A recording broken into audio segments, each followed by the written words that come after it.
Andrej Danko prichádza s návrhom, ktorý môže zásadne zamiešať kartami slovenskej politiky. Podľa šéfa SNS by totiž Robert Fico nemal stáť na čele budúcej vlády. A dokonca nemal by stáť ani na čele Smeru.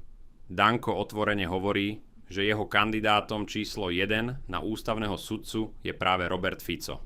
Tvrdí, že verí v koaličnú dohodu a očakáva, že Fico svoj sľub dodrží. Otázka však znie, ide o politickú taktiku alebo o elegantný spôsob, ako Fica upratať z aktívnej politiky? Na ústavnom súde je totiž voľné miesto už teraz. Uvoľnila ho bývalá poslankyňa Smeru Jana Lašáková, ktorá odišla do Košíc. Predseda ústavného súdu Ivan Fiačan opakovane apeluje, aby parlament sudcu čo najskôr zvolil. Miesto je neobsadené už 2,5 roka.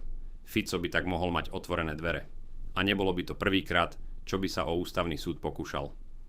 Už v roku 2019 verejne kandidoval. Vtedy bývalý prezident Andrej Kiska tvrdil, že mu Fico osobne oznámil záujem stať sa sudcom a neskôr aj predsedom ústavného súdu. Podľa Kisku mu mal dokonca naznačiť, že ak ho vymenuje, Smer zmierni útoky voči prezidentovi. Kiska ho však odmietol vymenovať. Fico síce kandidoval, no jeho cesta sa zastavila už na ústavnoprávnom výbore parlamentu. Kandidatúra neprešla hladko a napokon ju stiahol.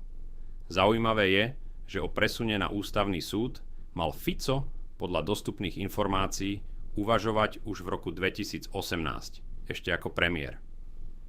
Dnes sa tak opäť vynára otázka, je Robert Fico pripravený odísť z čela Smeru a opustiť premiérskú politiku výmenou za pozíciu ústavného sudcu? Alebo ide len o politickú hru v rámci koalície? Ak by sa tak stalo, znamenalo by to zásadnú zmenu na slovenskej politickej scéne.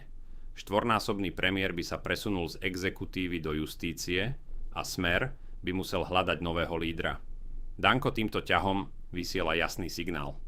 Budúcnosť vlády nemusí byť s Robertom Ficom na jej čele. Otázka je, či s tým bude súhlasiť samotný Fico a či je Smer pripravený na éru bez svojho dlhoročného predsedu. Slovenská politika tak možno stojí pred ďalším veľkým zlomom.